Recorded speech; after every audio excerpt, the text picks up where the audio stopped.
এ এক অদ্ভুত পরিকল্পনা বাফুফের। হংকংয়ের বিপক্ষে এশিয়ান কাপ বাছাই ম্যাচ খেলবে বাংলাদেশ, আর দল তার প্রস্তুতি সারবে নেপালের বিপক্ষে জোড়া ম্যাচ দিয়ে। যেখানে হংকং ম্যাচের আগে টিম ম্যানেজমেন্টের উচিত ছিল তাদের চাইতেও শক্তিশালী কোনো দলের বিপক্ষে খেলে প্রস্তুতি নেওয়া, সেখানে উল্টো পথে ফেডারেশন।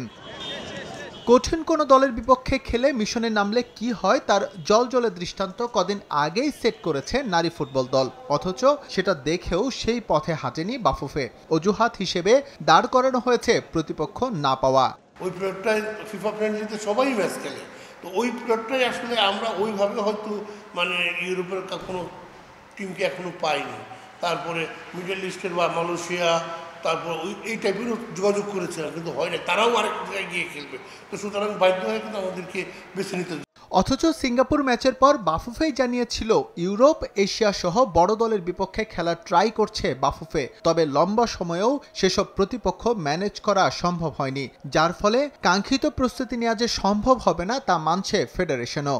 আমরা বেটার টিমের সাথে খেলতে পারলে আমাদের ভালো হতো, যেহেতু আমাদের ওয়ে নাই যে আমরা পাচ্ছি না টিম, তার কারণে কিন্তু আমাদেরকে নেপালকে বেছে নিতে হয়েছে। এই ম্যাচটা আমরা নেপালের সাথে খেলেছি, পরবর্তী ম্যাচগুলোকে যেন আমরা ভালো শক্তিশালী টিমের সাথে দীর্ঘমেয়াদী পরিকল্পনা করতে পারি, এর জন্য আমি প্রপোজাল রাখি।